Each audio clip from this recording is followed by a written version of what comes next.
3 കടുവകളുണ്ട് വണ്ടിയുടെ തൊട്ടടുത്താ, 3 ഉണ്ട്. കോട കാരണം വഴിയിലൊന്നും കാണാത്ത അവസ്ഥയാണ്. തണുപ്പ് കാരണേ കടുവയുടെ വായിൽ നിന്ന് ശ്വാസം പോകുന്നു നോക്കിക്കേ. തൊട്ടടുത്തൊരു കാട്ടുപൂച്ച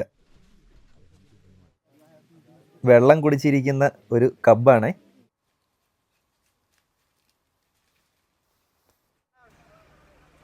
മൂന്ന് പേരും ഒരുമിച്ചായിരുന്നു. മൂടൽമഞ്ഞ് നോക്ക്. നീൽഗായ് അഥവാ ബ്ലൂ ബുള്ള് രാവിലെ തീറ്റ തേടി ഇറങ്ങിയതാണ്. 3 കടുവകളും ഒരുമിച്ചുണ്ടേ. ഹായ് ഫ്രണ്ട്സ്, എല്ലാവർക്കും പുതിയൊരു വീഡിയോയിലോട്ട് സ്വാഗതം. മധ്യപ്രദേശിലെ പന്ന ടൈഗർ റിസർവിലാണ് ഉള്ളത്. ഫുള്ളേ കോടമഞ്ഞ് കാരണം ഒന്നും കാണുന്നില്ലേ. എന്നാലും നല്ല തണുപ്പാണ്. ഈ തണുപ്പത്ത് മൂടൽമഞ്ഞുകളുടെ ഇടയിലൂടെ നമുക്ക് കടുവയെ കണ്ടു കഴിഞ്ഞാൽ അടിപൊളിയായിരിക്കും അല്ലേ. ലാസ്റ്റ് വരെ കാണുക. പന്ന ടൈഗർ റിസർവിൻ്റെ ഡീറ്റെയിലും എങ്ങനെയാണ് ബുക്ക് ചെയ്യുന്നു, എങ്ങനെ എത്തിച്ചേരണം എന്നുള്ളതെല്ലാം ഞാൻ പറഞ്ഞു തരുന്നതായിരിക്കും. അപ്പം വീഡിയോയിലിട്ട് ഒരിക്കൽ കൂടി എല്ലാവർക്കും സ്വാഗതം. സഫാരിക്ക് പോകുന്ന വണ്ടികളുടെ തിരക്ക് നോക്കിക്കേ. എൻട്രി ഗേറ്റിൻ്റെ അവിടുത്തെ തിരക്കാണ് ഈ കാണുന്നത്. ഇതാണ് എൻട്രി ഗേറ്റ്. രാവിലെ 6 മണിയാകുമ്പോൾ തന്നെ എല്ലാ വണ്ടികളും ഉള്ളിലോട്ട് പോകുവേ. അപ്പം സഫാരിയുടെ യാത്രയ്ക്കൊപ്പം തന്നെ പന്ന ടൈഗർ റിസർവിൻ്റെ കുറച്ച് വിശേഷങ്ങളിലോട്ട് കിടക്കാം നമുക്ക്. മധ്യപ്രദേശിലെ ബുണ്ടേൽഖണ്ഡ് പ്രദേശത്ത് വിന്ധ്യ മലനിരകളുടെയും കെൻ നദിയുടെയും മധ്യസ്ഥിതിയിലായിട്ട് സ്ഥിതി ചെയ്യുന്ന പന്ന ടൈഗർ റിസർവ് ഇന്ത്യയിലെ തന്നെ ഏറ്റവും പ്രധാനപ്പെട്ട വന്യജീവി സംരക്ഷണ കേന്ദ്രങ്ങളിൽ ഒന്നാണ്. 1981 ഒരു വന്യജീവി സങ്കേതമായി സ്ഥാപിതമായ ഈ പ്രദേശം 1994 ടൈഗർ റിസർവ് പദവി നേടുകയും പിന്നീട് 2020 യുനെസ്കോ ബയോസ്ഫിയർ റിസർവായി പ്രഖ്യാപിക്കപ്പെട്ടതോടെ പന്നയുടെ അന്താരാഷ്ട്ര പ്രാധാന്യം കൂടുകയാണ് ഉണ്ടായത്. പന്ന ടൈഗർ റിസർവിൻ്റെ ഏറ്റവും വലിയ പ്രത്യേകത എന്ന് പറയുന്നത് അതിൻ്റെ ഭൂപ്രകൃതി തന്നെയാണ്. വരണ്ട ഇലവീഴുന്ന കാടുകൾ, തുറന്ന പുല്ലുപ്രദേശങ്ങളും പാറക്കെട്ടുകളും കുന്നുകളും ചേർന്ന് വനഭൂമിയെ കെൻ നദി 2ആയി വിഭജിക്കുന്നുണ്ട്.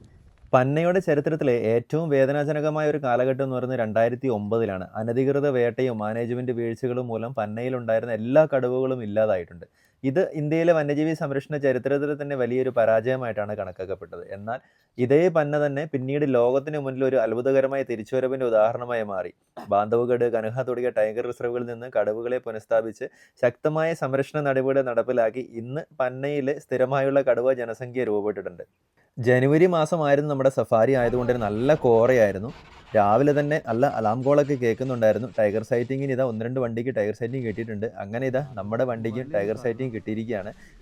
വെള്ളം കുടിച്ചുകൊണ്ടിരിക്കുന്ന ഒരു കബ്ബിനെയാണ് കിട്ടിയിരിക്കുന്നത്. ഇതിൻ്റെ തൊട്ടടുത്തായിട്ട് തന്നെ അമ്മക്കടുവയും വേറൊരു കബ്ബും കൂടെ ഉണ്ടെന്നാണ് പറയുന്നത്. 1-2 ദിവസം മുന്നേ ഇവിടെ സൈറ്റിംഗ് ഉണ്ടായിരുന്നു. എന്തോ ഒരു കില്ലോ എന്തോ ഉണ്ട് എന്നാണ് പറയുന്നത്. ഭാഗ്യമുണ്ടെങ്കിൽ നമുക്ക് മറ്റുള്ള കടുവയും കാണാനായിട്ട് പറ്റും. രാവിലെ തന്നെ കോടമഞ്ഞിൻ്റെ ആ ഒരു ബാക്ക്ഗ്രൗണ്ടിൽ കടുവയുടെ സൈറ്റിംഗ് എന്ന് പറഞ്ഞാൽ നല്ല ഭംഗിയുണ്ട് കാണാൻ. ഇതൊരു ഫീമെയിൽ കബ്ബാണ്.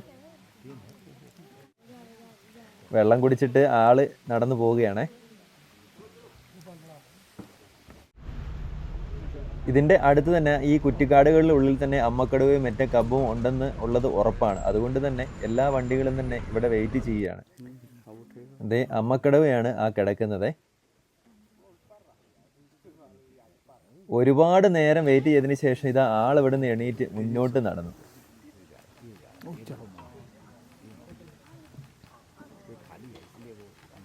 വണ്ടിയിലിരിക്കുമ്പോൾ തന്നെ കുറ്റിക്കാടുകളുടെ ഉള്ളിൽ നിന്ന് നല്ല ശബ്ദം കേൾക്കാവേ. കടുവകൾ നടന്ന് നീങ്ങുന്നതിൻ്റെ ശബ്ദം. അങ്ങനെ ഇരിക്കുമ്പോൾ ഇതാ വരുന്നു.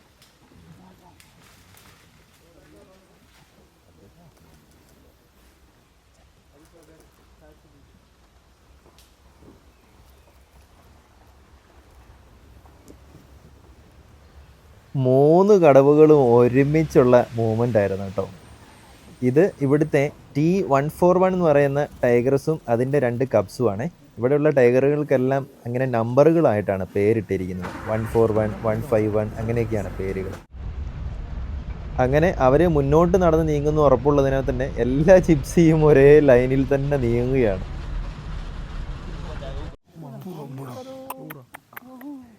ഇതുപോലത്തെ ചെറിയ കുറ്റിക്കാടുകളുടെ ഉള്ളിലൂടെയുള്ള മൂവ്മെൻ്റ് ആയതുകൊണ്ട് തന്നെ നമുക്ക് നേരിട്ട് കാണാനും വീഡിയോയിലാണെങ്കിലും അത്ര ക്ലിയർ ഇല്ലായിരുന്നു. എന്നാലും നമ്മൾ ജീപ്പിൽ ഇരുന്നുകൊണ്ട് ഇങ്ങനെ കടുവയുടെ മൂവ്മെൻറ്റ് കാണുന്നത് തന്നെ എന്തോ ഒരു ഫീലിംഗ് ആണ്. നമ്മുടെ വണ്ടികൾക്ക് തൊട്ടടുത്തൂടെ തന്നെയാണ് ഇത് മൂവ്മെൻറ്റ് നടക്കുന്നത്. ഇവിടുത്തെ കടുവകൾ എന്ന് പറഞ്ഞാൽ ഭയങ്കര ബോൾഡാണ്. റോഡിലൂടെയൊക്കെ വന്നു കഴിഞ്ഞാൽ ഇങ്ങനെ നടക്കും വണ്ടിക്ക് മുന്നേ. നമ്മൾ വണ്ടി റിവേഴ്സ് ഇടേണ്ടി വരും. അങ്ങനെ കുറച്ച് നേരം നോക്കി നിന്ന ഒരു കബ് ഇത് വന്ന് ഇതുപോലത്തെ ഒരു പാറയുടെ മുകളിൽ വന്ന് ഒരേ ഇരിപ്പായിരുന്നു.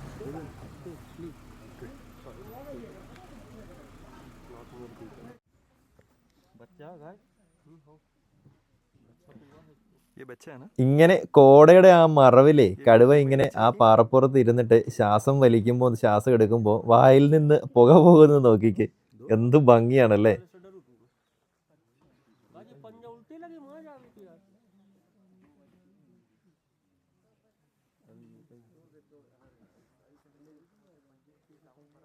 കോടമഞ്ഞ് മൂടിയ പന്ന ടൈഗർ റിസർവിൻ്റെ ഇങ്ങനെ കുറ്റിക്കാടുകൾക്കുള്ളിലൂടെ കടുവകൾ നടന്ന് നീങ്ങുന്നത് കാണാൻ നല്ല ഭംഗിയായിരുന്നു കേട്ടോ. ഇനിയുള്ള ആ മൊമെൻറ്റ്സ് നിങ്ങളൊന്ന് കണ്ടു നോക്കൂ കേട്ടോ.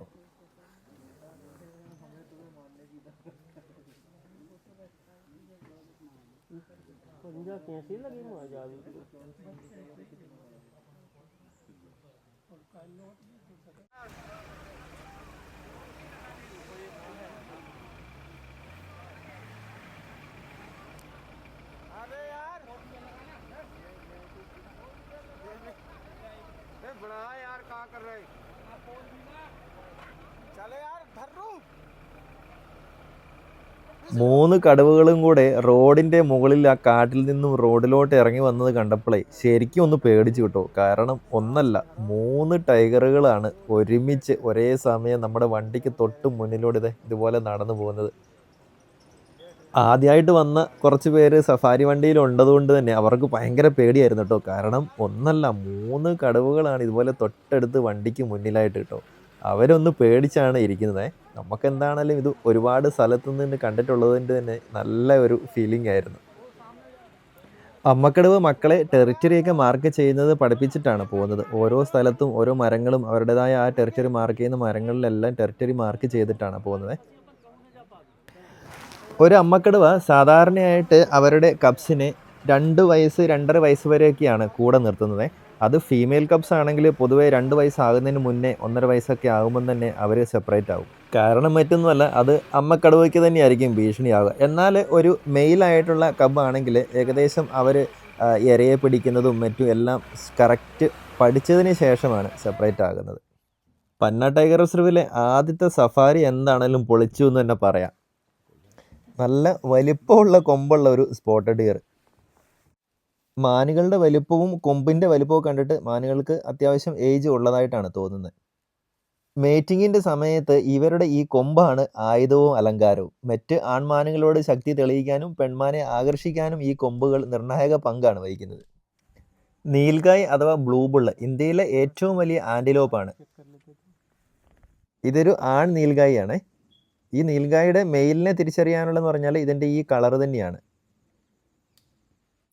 ജനുവരി മാസത്തിലായിരുന്നു സഫാരിയെ. അതുകൊണ്ട് തന്നെ കോട എന്ന് പറഞ്ഞാൽ ഒരു രക്ഷയില്ലായിരുന്നു. ദൂരെ ഉള്ളതൊന്നും കാണാൻ പറ്റാത്തൊരവസ്ഥയായിരുന്നു. ഇവിടുത്തെ ശരിക്കും ടൈഗർ സൈറ്റിങ്ങിനെ ഫോക്കസ് ചെയ്ത് വരികയാണെങ്കിൽ മാർച്ച് ഏപ്രിൽ മെയ് മാസങ്ങളിൽ വരുവാണെങ്കിൽ ടൈഗർ സൈറ്റിങ്ങിന് നല്ല ചാൻസ് ആണ്.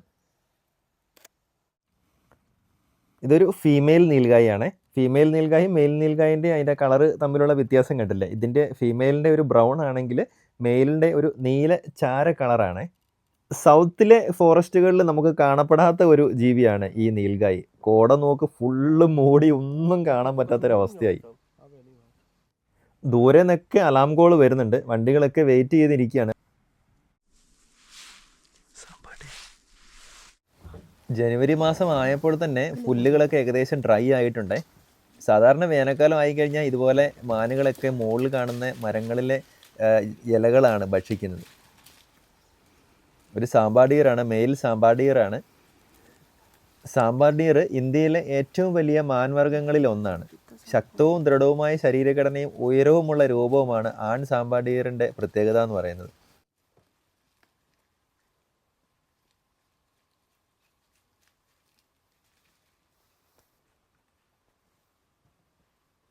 തല ഉയർത്തി നിൽക്കുന്ന വലുതും കട്ടിയുള്ള കൊമ്പുകളും അവൻ്റെ ശക്തിയുടെയും ആധിപത്യത്തിൻ്റെയും ചിഹ്നങ്ങളായിട്ടാണ് കണക്കാക്കുന്നത്.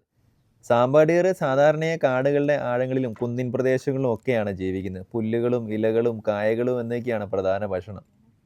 അപകടം തോന്നുമ്പോഴും പ്രെഡേറ്റേഴ്സ് അടുത്തൂടെ പോകുമ്പോഴൊക്കെ ആയിട്ട് ശക്തമായ ഇവരുടെ അലാം കോളുകളിലൂടെ മറ്റ് ജീവികൾക്ക് മുന്നറിയിപ്പ് നൽകുവർ. പന്ന ടൈഗർ റിസർവിൻ്റെ ആ ഒരു ലാൻഡ്സ്കേപ്പ് എന്ന് പറഞ്ഞാൽ നല്ല രസമാണ്.